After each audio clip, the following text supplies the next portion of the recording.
avoidance. He's got a physically demanding job.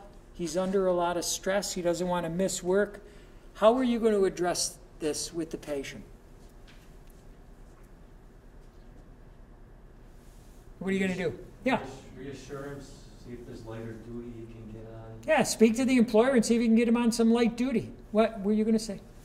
As I'm doing the exam, I'm educating them about the natural history of this disease. So that I'm saying, well, you are responding, you are making sense, you're making mechanical sense, and this thing should get better and better for you, even though it's acute now, it's probably going to dissipate, so that they get the idea that it's not going to continue. That Good. I'm assuring them with my exam, and as I'm going through it. I mean, as you're doing it, you're telling yourself these things, you might as well say them out loud. You've done a lot of things in what you just said. You validated the patient by telling them what I'm seeing clinically is very consistent with what you're telling me. So that's great. That really validates them. Secondly, you're empowering them. You're in building their self-efficacy. We're going to get over this. We've got things we can do. You show response to directional preference. That's a really, really good sign. Patients who have that usually do really well. And then things like Sal said, you work with the employer and say, we're going to keep you at work. We're going to try to modify the activities a little bit so that you're not going to do anything that's going to make this condition worse, but I think we can keep you really active. So you can encompass a lot of those ideas in just what she said, in a very short conversation with the patient. You can really accomplish a lot of those goals. Yes, sir? Taking it Yeah. even farther and say that I treat this person this particular day. Yes. I'm also going to use the results of my treatment as a way of explaining, well, how are you feeling after the treatment? Yes. If there's been improvement, well, you can say, well, that's a good sign. We need to maybe go forward with this. I'm going to use that also. I'm maybe stepping too far ahead. No, not at all. Not at all. Absolutely. That's going to be a part of my trying to make him feel better about the situation that, well, we're having some, hopefully, immediate results, and we need to, keep on this and go further, and hopefully we can take care of it here. Absolutely. Helping him to understand that the response, the centralization phenomena, and the fact that you had a directional preference are really, really excellent findings that will support this idea that you're going to do great here. Yeah. Yes? You just start self-treatment. Start teaching them that they're going to start self-treatment. Well, that's part of the beauty of Mackenzie, is that it's things you're going to give them to do at home. So we'll move on to that. So management. No management for question 1 because there's no red flags. Question number 2, what's the treatment? Do more of what's relieving the symptoms and giving him centralization, which turns out to be retraction and extension.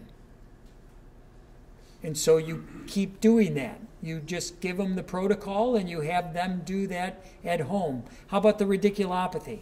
Mike has already addressed that issue relative. Maybe in this case, you might say, let's treat it a few times and see how you do. If it's not getting better, we'll call your family doc and ask him about a oral steroid. I don't know at this stage with this particular patient that it's at all necessary to try to get him in for an epidural steroid injection. Certainly doesn't seem to be the case. Yeah. So now you're addressing, the non-steroidal anti-inflammatories don't seem to be helping him very much for the radiculopathy pain. So, whether he continues that or not is, I guess, of his own choice to do it. Anything else anybody would add in terms of treatment for question 2 for the derangement and radiculopathy? Yeah? If they're constant, sometimes,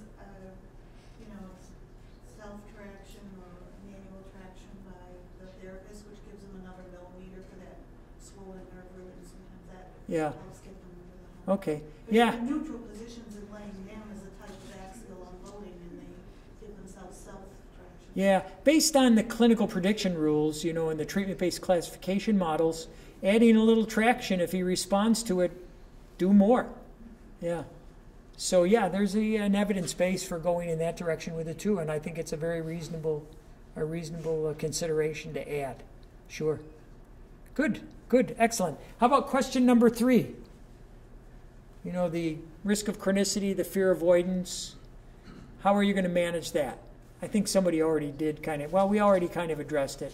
You're going to reassure him, you're going to empower him, you're going to give him home care, you're going to say we're in this together. And we can't really address issues like compliance with recommendations, or I don't know that it's necessary to get involved with motivational interviewing here, because for all you know, that he might be 100% compliant with everything you recommend. So he's going to do whatever you say to do and just follow through with it. Great. So we'll wrap it up right here. Follow-up exam in 4 weeks, and now you find, so you've treated him with just the protocol we've described there. Pain is now 4 out of 10 for his neck and medial scapula on the left. Deep tendon reflexes are now completely back to normal. Muscles are completely back to normal, 5-5 bilaterally. He's working full-time, but he's still avoiding overhead work and heavy lifting. So the job accommodated these restrictions, and he's been on them for the past 4 weeks. You repeat the fear avoidance belief questionnaire, and now he scores low on that. You do now, because he can tolerate it, you do cervical stability testing, and he shows some evidence of dynamic instability on the cervical spine. He can't really hold it still. He protrudes his head and it shakes a little bit when you do the testing. So, should you continue it? So you've just done this. It's 4 weeks now. This is where you're at. Okay? So, are you going to continue care? And if so, what are you going to do? So based on these findings, now this is your re-exam at 4 weeks. He comes in and this is what you found. So are you going to continue seeing this patient? And if so, what are you going to do? Yes, but change your focus to the dynamic instability because the radiculopathy is resolving. Okay, the radiculopathy seems to be good. He's still a 4 out of 10 on neck pain into the shoulder blade, right? So the fact that it extends a bit into the shoulder blade still suggests that there's still a little something maybe with the derangement going on there. But you need to address the dynamic instability, certainly, so since he shows here.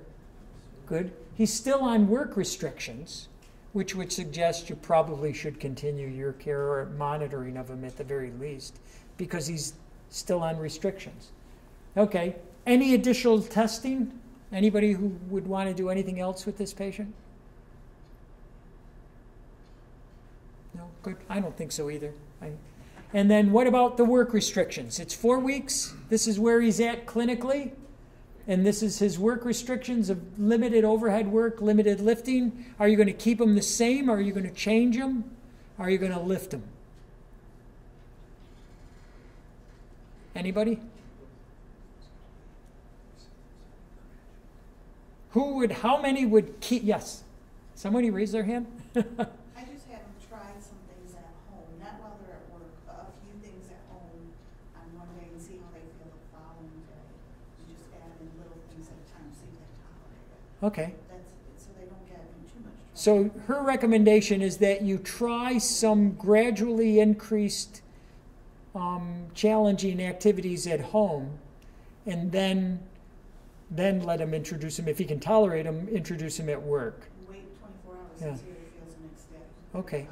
What else? Anything else anybody would do to address that work issue? I want to make sure that everything he's doing at work is ergonomically. Yeah, it might be worth asking the employer if you can take a look at even his work site and see if there's any modifications that could be done that might reduce his risk. What else? I don't know. How about some kind of you're going to do cervical stability training, right? And hopefully that will address some strengthening exercises for his shoulders and neck in general, which very likely may help him then accommodate the heavier workload. So maybe getting him into some kind of a rehabilitation program, an exercise rehab program, might be really in order now, right? He's neurologically very much intact. So more so than just the dynamic stability training is actually an actual exercise rehab program, which I think you all would have done anyway. And then home care, you suggested giving him some of these graduated activities to do at home. Anything else anyone would add for home care? Good. Excellent. Good thinking. I like the strategy, the way you approached it. We're going to pick up tomorrow morning at 9 a.m. What did you say? How much did we save Excellus? So let's address that. That's a great question. I actually wrote that down, saying they're all thinking that. So here's the scoop. You're all thinking, yeah, this is great. This is Excellus. Here's where CMS is going, Medicare. Here's where your payers are going. Here's where Excellus is going. We're going to bundling. We're going to population health. We're going to be paying you a hunk of money to take care of people. And so the more you can work on your efficiencies so that you can, you can get them better with less visits or more, phone calls or group things, who knows where the technologies are going to take us. But we want to encourage that kind of creativity and not micromanage you and say, okay, what exactly did you do? Okay, let's pay you by this, by this, by this, by this. And that's just not Excellus. That's where all of healthcare is going. So we're not there yet, but that's where we're going. And so it's coming. And so if you can pick up ways for you to be more efficient, it's going to pay off in the long run. Yeah? Didn't the Blue Choice plans do that like 10, 12, 15 years ago? I couldn't hear. Didn't the Blue Choice plans do that? Yep, they did. Yeah, in some way. I mean, we did that yearly fee back in the 90s, didn't we? Yeah, it was a case fee, which is a... It wasn't the PPO, it was just the HMO plans. That's Yeah. right. Yeah. Why was that scrapped? Because it didn't work, but now it's gone. I'm sorry. Why did they do away with it? The whole HMO system fell apart. It wasn't that case payment model that made the HMO system fall apart. But it was discontinued, so I was Yeah, wondering why. It seems it's like because the whole HMO bring it model, back. the whole HMO model was somewhat abandoned. I would say that was probably one of the most efficient payment models we ever had. I mean, for getting providers incentivized to do the right thing the right way and rewarding them appropriately. And I think we want to get back to that again. And it was very good for the actuaries because they could predict costs very well with that kind of a model. So this isn't all about me, it is somewhat about you, so please don't take it about it. That is where we're trying to go, and it makes sense, right? I mean, if you were the payer, what would you want to do? You want to incentivize you guys to do the best care you can, and we want to find who brings value to the community. We want to reward those practitioners who bring the most value. And again, value outcomes over episode costs. How much does your intervention impact the whole episode of care?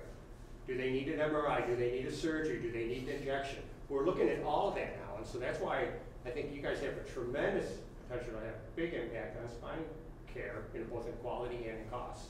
Now, it's up to us to find you, document that, and reward you for that. And that's going to take a few years. We're not looking at your outcomes yet. We've got to find a way of collecting your outcomes.